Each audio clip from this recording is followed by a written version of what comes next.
as most people know, maybe they don't, I do a NBA podcast as well. And those NBA conversations are just often really educated, enlightening, informative. Then I finish taping and I sit down with you. Hey, Mato Loco, what's up? Hey, Rachel Nichols, who I'm a big fan of, by the way. Very intelligent lady, very well-informed, professional. And I asked her the question I always ask you about the Kobe and LeBron thing. She wanted to say Kobe. And I think she's a Kobe fan. She's an MJ fan. She's a generational fan. But unlike you company man, you're right away, LeBron. At least she debated over it and made a case for Kobe and actually picked Kobe. You are a sham. It's not a question of, like, the question of who's better is not really one. I didn't say better. I said who's greater. That's the same thing. No, it's not. Greatness, should I quote Shakespeare again? No, please don't. Please don't. Greatness is thrust upon. Okay. You're either born with it. Shakespeare say thrust upon? Yeah, thrust upon. Did he? Or something like that. Something to that Either effect. you're born great, achieve greatness, or thrust upon greatness. All or right. Something like that. Chris Mannix, Sergio Mora. He's the fighter. I'm the writer. A lot to get into on this show. We've got the Canelo Alvarez return announced this past week. We've got some news in the heavyweight division. Deontay Wilder coming back, not against the opponent people were talking about over the last couple of weeks. And you and I headed back to Vegas. I know you're excited.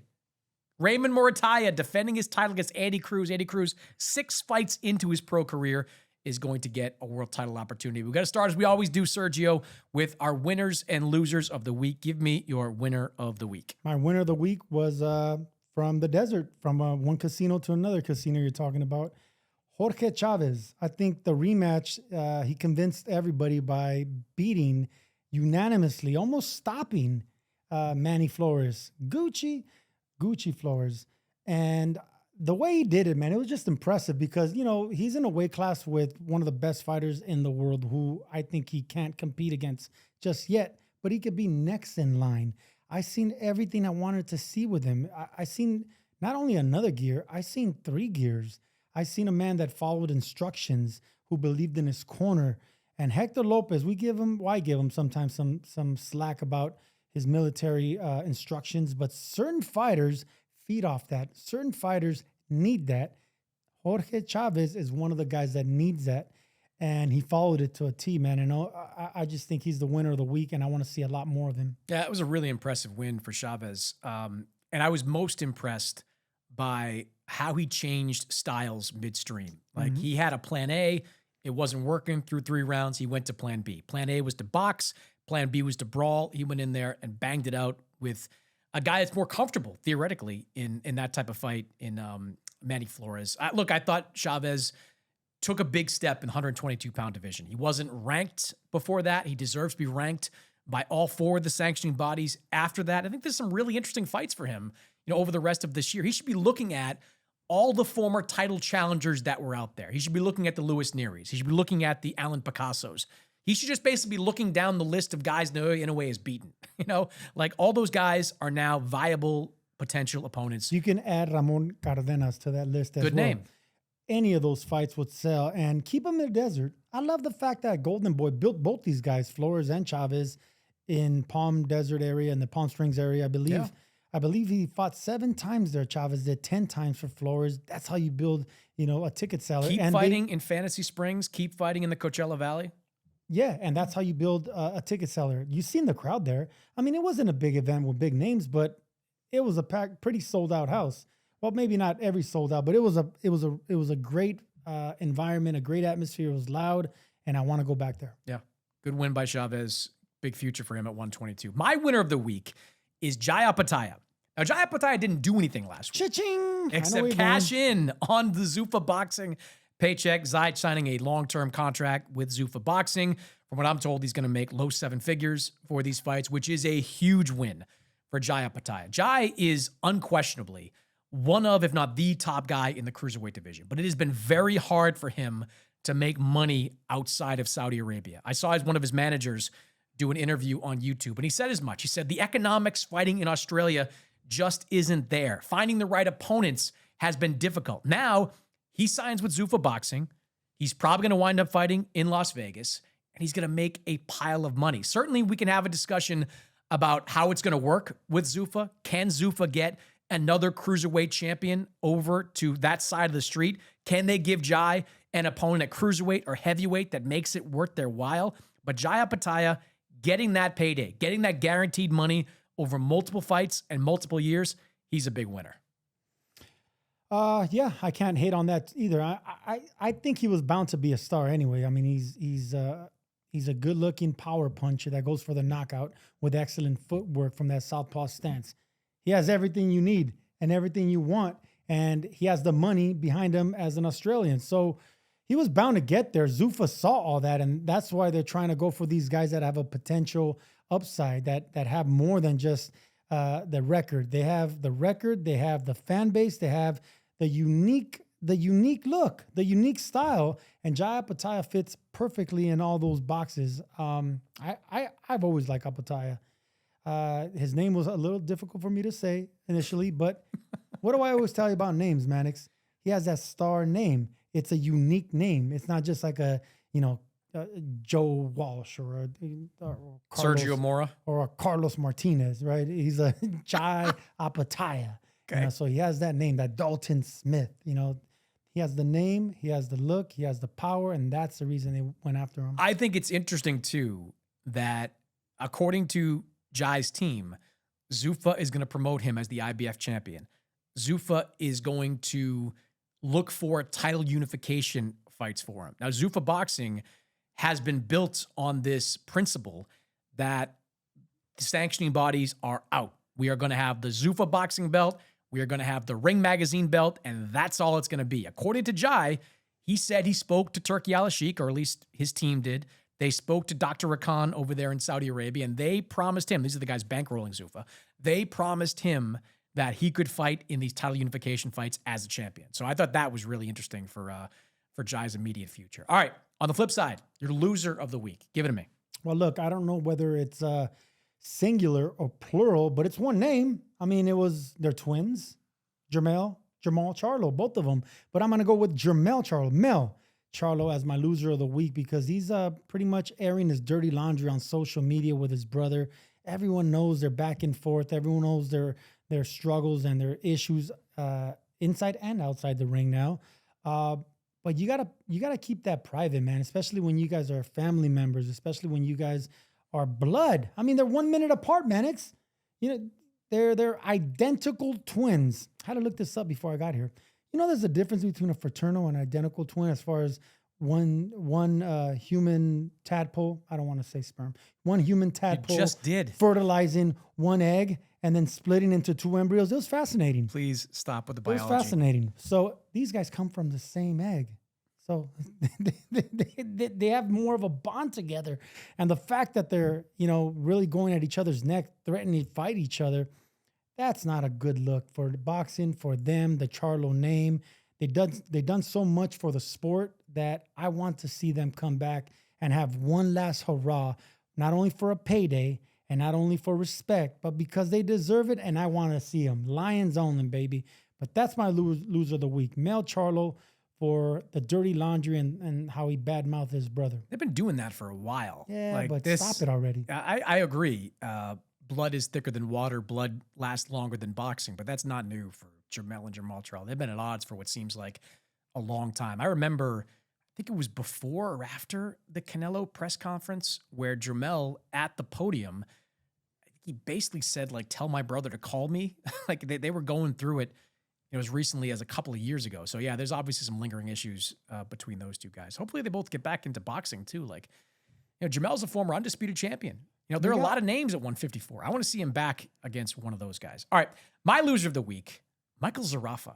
Did you see what happened between Michael Zarafa and Nikita Tszyu last week? I did not. Okay, Michael Zarafa's fighting Nikita Tszyu in what is a pretty big domestic fight in Australia. After the second round, Michael Zarafa had a cut above his eye. It was a very small cut that didn't look like he was bleeding. Zarafa says to the referee, I can't see, him out. He bails out of the fight after the second round. Now, this caused some outrage at the time. I saw Zarafa in the ring trying to shake hands with Tim Tszyu, the brother of Nikita Tszyu, and Tim Tszyu looks at him and goes, I'm not shaking your hand. I went 12 rounds with Sebastian Fundora. I couldn't see anything. I'm not shaking your hand. You had a little cut, and you said, I can't see. Now, Zarafa's apologized for what he said there. The fight was ruled a no contest, but it sure looked at the time that Zarafa was looking for a way out. He was looking to collect a check, not get a blemish on his record, not get hurt in the fight. I mean, that was embarrassing for Zarafa. I don't know what happens if they do a rematch with Nikita Tszyu, but that was basically stealing money in that fight by quitting when he did. Great for Tim Tszyu for not giving them the respect. And a lot of champions should call them out and do the exact same thing, because it happens all the time, Mannix. And, me and you are, walking a fine line verbally when we're on air, right? And whenever things like that happen, right away, my head goes into computing mode. Like, what word am I going to use? Not quitter, not coward, not, I got to word it properly. But sometimes they are quitters. Sometimes they do look for a way out. Sometimes they do deserve the wrath of us criticizing them, because they use that platform, that slot, to get paid and not even compete or fight or try to, overcome adversity. Every fighter, including myself, man, have fought through the blood, plenty of cuts. It's a nuisance. It really is difficult to fight through cuts. But when you finally decide to do that, it makes you a tougher fighter, and nothing can stop you. Yeah, but you got to look at the cut. It wasn't a real damn cut. Referee to stop the fight. No, if a fighter says, I can't see, a referee is going to stop the fight. Even if he doesn't believe it, a referee is going to stop the fight. It's going to happen. Look, this to me, and I watched the replay, it looked like Zarafa wanted out and wanted out. Nikita Tszyu thought the same thing, thought he was going to wind up beating up Zarafa, and he wanted out. That was embarrassing, and I'd be surprised if Michael Zarafa gets a big fight. So he wanted out. Are you going to give him the Q word? Quitter? Yeah, he quit. There you go, man. He quit. There you go. You're quit in that fight. There's no doubt about it. Everybody saw it. You can't watch that fight and watch it back and think that Zarafa didn't quit. That was brutal. 10,000 fans in that building. They came to see that fight. It was a main event. And that's even worse, man. Whenever you have a packed arena and you're the main event, you're the headliner. I can understand if it's a 4-rounder, a 6-rounder. If you're on an undercard, you're not the main stole one. money. They came to see that fight. That is tragic. Stole money. All right. We got to start the show today with the breaking news in the heavyweight division, which is that Deontay Wilder is reportedly finalizing a deal against Derek Chisora. Now, Derek Chisora has been shopping for what he says is his 50th and final opponent, or 50th and final fight. He's been on a winning streak as of late, kind of rehabbed his image in the heavyweight division. Apparently, he has settled on Deontay Wilder, and Deontay Wilder is going to go over to the UK and fight Derek Chisora. These two guys have been some big names at heavyweight for quite some time. What do you think of Wilder versus Chisora? I love that fight. It makes more sense than Wilder and Usyk. I think we had a topic saying that Usyk was going to fight Wilder. I'm like, for what? I go, he should be fighting someone that's already on his side, where he's lost or he already's been knocked out, that has a name but is not at the top level. And Derek Chisora fits all those boxes, even though he is on a 3-fight win streak. Chisora has fought all the big names, have come up short, similar to Wilder. Wilder has that puncher's chance. Chisora has the experience, and I think is probably the better boxer, the better natural fighter is Chisora. Wilder's just a freak of nature with the power and the size and length and everything else. I love that fight, and I actually would favor Chisora to do something great in that fight. Yeah, man. Not only because of the momentum, but the style. He's a better fighter than Wilder. Wilder is not polished. Wilder has came a long way with just raw power and size. That height, I mean, freakishly tall. What is he, 6'7"? Something like that. And incredible. Probably the hardest puncher outside of Ernie Shavers in the heavyweight division with one punch. Wilder's that bad of a puncher, and it's not enough, though, because he has no footwork, no conditioning, no upper body movement. He got a late start in boxing, and that all catches up to a fighter in the second half of fights. Chisora is a second half fighter. So I love that fight. Chisora is not a second half fighter. In my opinion, he is. What are you talking? He's a second half fighter. Have you seen how tired that guy gets? Well, look, the condition is because of age. He's 42 years old, man. I get it. Chisora might have been a second half fighter of 10 years ago, but right now he is not a second half fighter. Has he been winning decisions? Yeah, but what does that make him? Against guys that aren't. It doesn't matter, man. He knows how to win. He knows how to take rounds off. He's 42 years old. He has to look Okay, like but he's that. not a second half fighter. He's a All first right, half maybe- fighter who maybe- survives the end of a Maybe fight. I misspoke, but he knows how to manage the clock, manage time, and manage rounds to get to the end. So 3 years ago, I would have hated this fight because Deontay Wilder at that point still looked like a real threat at heavyweight. And Derek Chisora at that point was looking like a guy that stayed at the fair too long. But since then, you've seen these guys kind of intersect. Like Wilder has gone down, Chisora has gone up a little bit. Now they're kind of intersecting, it feels like, at exactly the right time. Like this is not a fight between two heavyweight contenders. Neither one of these guys is a contender for a heavyweight title. They are both, I know officially Chisora is ranked high in the IBF rankings, but neither one of them you would consider a top 10 heavyweight. What they are, though, are two names who can market that names, sell a bunch of tickets, and maybe put on a decent competitive fight. Like, I don't know what Deontay Wilder has left in the tank. His last fight didn't tell me anything about Wilder. Chisora, he's beaten some like C-level guys, but he's beaten them. He has gone to the decision and beaten a few of these guys. So right now, it's one of those fights that's probably going to be pretty ugly, is not going to be high level, but it's kind of a coin flip. Like, I don't know who wins that fight. Like, is Chisora strong enough and well-conditioned enough to win a decision against Wilder? Wilder hasn't looked good against guys that have tried to box him in the past. Does Deontay Wilder still have that same concussive knockout power? We haven't seen that really since the Tyson Fury fights, when he knocked down Fury all those times in those 3 fights. Since then, he's had some knockdowns, but he's been on a downward spiral so far. Wilder still has the power. He just doesn't have the confidence to set it up. That's what happens when you get knocked out. Whenever you're an invincible power puncher, and then someone finally stands up to you and slays you, the bully gets beaten up. The bully doesn't have the same bully mentality. That's what happened with Wilder. And then add age, add the fact that he doesn't want to take chances anymore. This is all what happens to when someone gets cracked like that. They never become the same. Chisora, on the other hand, he's an older fighter. He's been cracked. He's been knocked out. He's come back. He's had revivals to his career. He knows how to get back up from the canvas and win. Wilder doesn't, and I think that's the difference. Well, yeah, I think both these guys are deeply flawed at this stage, but it could make for a competitive fight. Could make for a fun fight.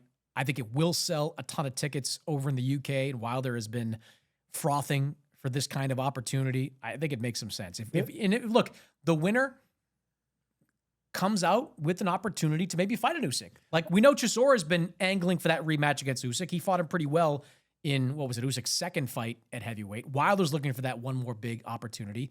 This is kind of a good elimination. It's win or go home for both these guys. Yeah, you said it. They're both deeply flawed, but I'm going to throw it back to you. Who's more of a deeper thinker as far as a boxer? Inside. Who has a higher fight IQ? Who's more of a thinker? I don't know. Do you consider either one of them thinkers in the ring? As a fighter. I think Chisora, maybe. Yeah, I'd probably lean that way. Although, yeah. He's kind of like just a bear, though. He is rugged. Like, he's coming at you. He wants to wear you down. Remember, go back and watch that first Usyk fight. People that haven't seen it. Like, first 6 rounds, Chisora might have won like 4 of them. Like, he was fighting well early on. He just ran out of gas. And Usyk is just so good and so well conditioned. But, his problem has been conditioning as he's entered this kind of phase of his career. But he's a rugged guy. It's going to make for, I think, a pretty physical fight. Sloppy, but a pretty physical fight. All right. Canelo Alvarez has not been heard from since he lost that decision to Terrence Crawford, had elbow surgery just this past fall. He is scheduled to return in September in Saudi Arabia, a Riyadh season card, Turkey Al Sheikh sponsored card. He was over there making a video with Turkey. It is being billed at Canelo versus the world. Presumably Mexico versus the world. I was waiting for you to say it. Presumably Come on now, it was Mexico versus the world in Riyadh. Okay, right. Yes. So Canelo Alvarez coming back. No opponent as of yet. And I think what's going to happen is we're going to see over the next 4 or 5 months how the super middleweight division shakes out. You're going to have world title fights. You're probably going to get Hamza Shiraz against Diego Pacheco. Christian Billy is out there with the world title, the IBF belt, Osley Iglesias. I don't think he's going to be an option for Canelo. Just going to be some people that pick up these belts over these next few months. Resendez, who does he fight? Maybe it's Munguia. I don't know. So Canelo's going to wait and see how the division shakes out in the first half of this year before settling on his opponent for the next half. What do you think of a Canelo return?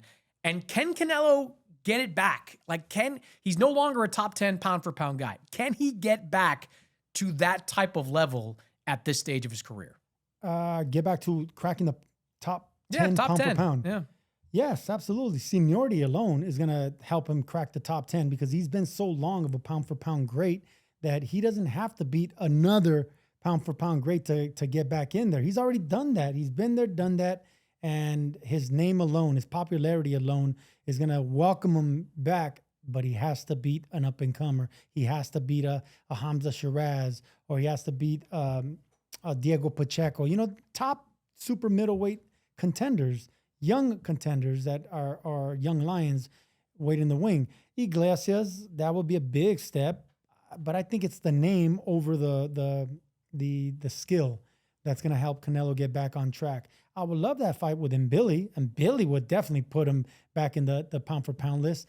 But at this point, Canelo is an old 35 years old, 68 professional fights, has been boxing since he was 15 years old. He can't fight anymore. So we're not going to see the pound for pound great that Canelo was. The upper body movement, the setting up the power. We're not even seeing knockouts anymore from Canelo because that's what happens when you start regressing as a fighter, when your legs can't hold you up. You start thinking about the later rounds. You start thinking about crossing the finish line. You start thinking about your health. When you're young, it's the opposite. You go for the knockouts. You don't care if it goes, the distance. You want to get the knockout. Canelo's in a different part of his life and career. We're never going to see the old Canelo, but appreciate the last little parts of Saul Canelo Alvarez in the end. Because we appreciate all this with all the greatest fighters, with Ali, with Sugar Ray Leonard, with Roberto Duran. Now we're going to see what Canelo Alvarez, because whenever you have a great fighter, they know how to fight great as an older fighter, and every great fighter has that one last great win. So I believe in Alvarez. I think he can muster it up. I think he can get back to the championship level. Will we ever consider him a top 10 pound for pound guy again? I mean, look, I guess if you beat a Shiraz, if you beat an Mbili, if you beat a Pacheco, those are high-level wins. Mm-hmm. And you could probably, and I'm thinking of my own pound-for-pound list, you can probably squeeze into the back end of a pound-for-pound list with one of those types of wins. Look, he's never going to be the Canelo we saw against Daniel Jacobs, against Gennady Golovkin. There was a stretch, probably between 2017 and 2021, where he was either the number one fighter in the world or 1A, like Lomachenko, Crawford, whoever you want to put up there on that list. He was right there. That fighter's gone. He's not as evasive defensively. His footwork has gotten more plodding, but he can still beat and would be favored against a lot of the top guys at super middleweight. Look, let's just say Shiraz beats Pacheco. I know Shiraz coming off a big win over Berlanga, but if Shiraz fought Canelo, probably favor Canelo going into that fight. No, not probably. He will be the favorite. I'd favor Canelo. I feel the same way about Christian Mbili. Like, these guys are good fighters, but they're flawed fighters. Christian Mbili, great offensive fighter. But we saw what Sergey Darvinchenko did against him with basically one arm, that night. Same thing with Shiraz. He had a great performance against Berlanga, but Carlos Adames gave him some problems. Chalk it up to weight, chalk it up to whatever. But I think that exposed that he's not a complete fighter. I'm also not ready, Sergio, to dismiss the possibility that we could get the rematch with Terrence Crawford. Okay. I don't want to see that rematch unless... Why wouldn't you want to see that rematch? Canelo comes back and beats one of these guys that we're talking about. If he can do it in exciting fashion and dominant fashion, doesn't have to be a knockout, but in that old Canelo, just flashes of the old Canelo, then yes, I would want. Then I'm what intrigued. Is wrong then with I'm seeing intrigued the by rematch Crawford. right now? What is the we've had this argument a few times. Because then that would be a money grab. We all seen what happened the first time. It's not like he got the doors blown off him the first time. He lost clean. He lost a competitive decision. We have seen rematches made for less. Yes, we have. I just don't think this time the fans will buy it unless Canelo comes back and really reminds people of what he can do. If he can do that, then you can actually try to sell that. But for right now, I don't even want to mention Crawford because we don't know what Canelo we're going to see in our next fight. So let him get past his next fight, because I'm just saying it's a if he still long. looks old, Crawford's not going to fight him. Yeah. Forget Canelo fighting Crawford. Crawford's not even going to fight But I'm Canelo. just saying it's a long time till September. And there's a lot that could happen between now and September. Crawford could decide after a few months on vacation that he still has the itch, that there's still some gas in the tank, and the money could be, especially if they're going to fight over in Saudi Arabia. Like if you're going to bring Canelo Crawford to Riyadh, that's the kind of event that I would imagine the Saudis would want to invest in. That's a huge boxing event. Put it on Netflix, do it on pay-per-view. It would still do a huge number. Still do a huge number. I think you just quoted Earth, Wind, and Fire right now with the September line.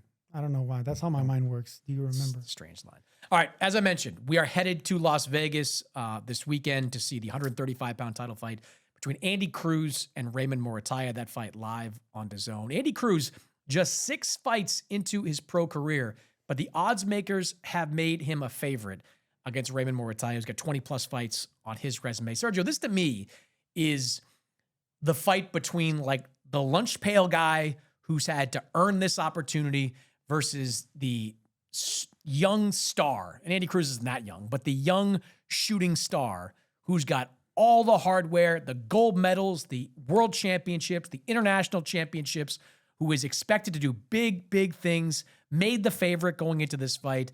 What do you think? Is this the kind of fight? Would you make Andy Cruz a favorite in this fight as well? Yes, because he's more polished. And if you watch both of them box, look, Morataya is special. And believe me, I wasn't really all in tune. I wasn't really Raymond Morataya fan, because I haven't really watched him. He hasn't been on the big stages. He hasn't been, televised as much. I had to research him. He's the goods. Raymond Morataya is the goods. I love his technique. I love his fight IQ. He has Robert Garcia in his corner. He throws great combinations. He knows how to lead you into punches.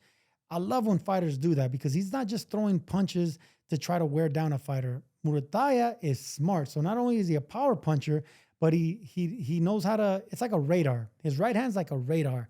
And wherever your head goes, he's not going to punch where your head's at. He's going to make you duck your head to the certain position where he's going to punch you at. That's what Morataya brings to the table. Cruz, on the other hand, he has reflexes. He has radar as well, but he brings a different level of experience, a different level of polishedness, a different level of brilliant boxing, man. And it's not just the footwork. It's not just his punch selection, but it's also the fact that he can switch styles. He's excellent at range. He gets great angles. And I always come down to this. When I'm studying Raymond Morataya, he had his hands full with Tevin Farmer. Tevin Farmer is a lot shorter, he had less of a reach than So Andy did Williams Cruz. Zepeda, though.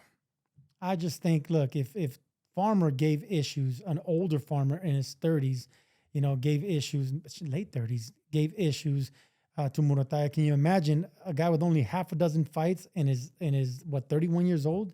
Andy Cruz is in his prime of his career, and he has that same. They're cut from the same boxing cloth. So I think he gives him a lot of issues, and Morataya is going to have to show his greatness. I think Morataya has to make this a fight. I think if it becomes a clinical boxing match, he's going to lose. Andy Cruz is one of the best pound for pound boxers in the world today. Like, even though he's only got 6 fights, his history, Olympic gold medal, he's got multiple wins over Elvis Rodriguez. He's got multiple wins over Keyshawn Davis, beat Keyshawn Davis in the 2020 Olympics. He is the real deal. We know that. And I think the way he's matured as a pro under Bozy Ennis has not only helped him become a better fighter, but helped him become a more marketable guy. He didn't come into the pros trying to be like Guillermo Regendow. Like, he could easily outbox everybody, but working in Philly, working in camp with Boots Ennis, working under Bozy Ennis, he has embraced that pro style. Like, he's looking to hurt you when he's in the ring. To me, Raymond Morataya is going to try to bring that out of him. Raymond Morataya has to try to make this kind of a firefight, because if it breaks down to just a fight on the outside, a boxing match, one that doesn't have a lot of action, this is the kind of fight I think Andy Cruz could run away with very quickly. Morataya has got to make it physical. He's got to get on the inside. He's got to throw body shots. He has got to show Andy Cruz things that he has not seen as a professional. Because if you're just going to try to outbox the guy, you are going to lose. I'm telling you, there is a world where this fight's like 9-3, 10-2 Andy Cruz. Not to say that's going to happen, because I agree with everything you said. Murataya is good. He's got a great trainer in Robert Garcia. But if they don't come in with the right game plan, Andy Cruz has the potential to run away with this. If the thing about the Cuban style, if Andy Cruz would have stayed in Cuba, or maybe even just fled to Florida, he would have maintained that Cuban style, because he would have been again training around Cuban boxers, around Cuban trainers, and his temperament wouldn't have changed. But he was forced to change because of Coach Ennis. He was forced to change because he's training in Philadelphia, and the style's different. So he evolved from that Cuban style, which he can always fall back on. And that's the reason he has more layers. He can fall back to the Cuban style if he gets rocked by a punch, or if he needs to just, win the last couple of rounds boxing. But he also learned to fight in Philly. He also learned the Philly style of sparring, the Philly mentality. And that's a perfect hybrid of styles for a boxer puncher. That's the reason Cruz has been more of a puncher than a boxer lately. And he's been believing and relying on that right-hand power now. And he's been knocking dudes out. So because of that, Murataya is going to feel that power. He's going to feel that range. It's going to be hard to hit Andy Cruz. I really like Murataya. I think he will have a future. He will do something interesting in this fight, but the odds are against him. Do you believe that, look, sometimes it's not infrequent, but sometimes you have these stellar amateurs that rocket to world championship level without going through the paces that other fighters have to go to. Lomachenko did it, a couple of fights, fought for a world title. We saw MJ Akhmadaliev inside 10 fights, became the unified champion. You see that sometimes. Murataya has climbed the rungs in the ladder. He has fought for the regional belts. He has fought in the eliminators. He has fought for the interim title against Zaur Abdullayev in his last fight. Like, is there a world that you can see Andy Cruz not being ready for this? Like, Murataya has been saying that. He's like, Andy Cruz, good fighter, probably going to win a world championship, but I'm going to win because my experience is going to win the day. Yeah, of course there's always a chance, because you never know what you have with Cuban fighters, Puerto Rican fighters, and for many reasons. Because when they come to the States, especially Cuban fighters, their discipline starts to fail them, because all the things they couldn't have in Cuba all of a sudden get, presented to them. No, I'm serious. I know what you're saying. And it goes all the way back to I remember reading about Benitez, the youngest Puerto Rican champion at 17 years old, but he had bad habits. I think Customado would talk about how bad his habits were. And a lot of these fighters have these bad habits. If he can hold that and maintain that discipline, Andy Cruz is going to be a champion, hands down. He's that special. He's going to do it under 10 fights, but he has to show another gear. He can't just do it boxing, or he can't just do it fighting. I've seen a little bit of both with him, and that's why I'm favoring him in this fight.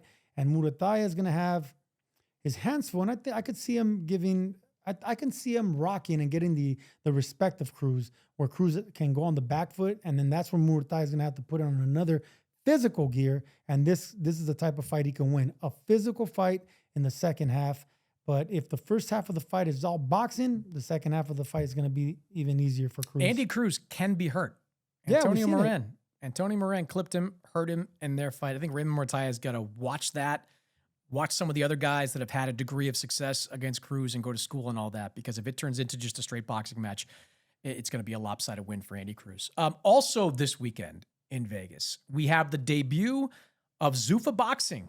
Zuffa Boxing, the Dana White-helmed enterprise, is going to begin with what is a relatively inauspicious start. You've got Callum Walsh, the 154-pound contender, going up against Carlos Ocampo. This is the kind of fight, Sergio, that we see all the time in boxing. You have a young up-and-comer, guy on the cusp of a world title shot in Callum Walsh, going up against Ocampo, who's got this great record, but every time he steps up, he gets beat.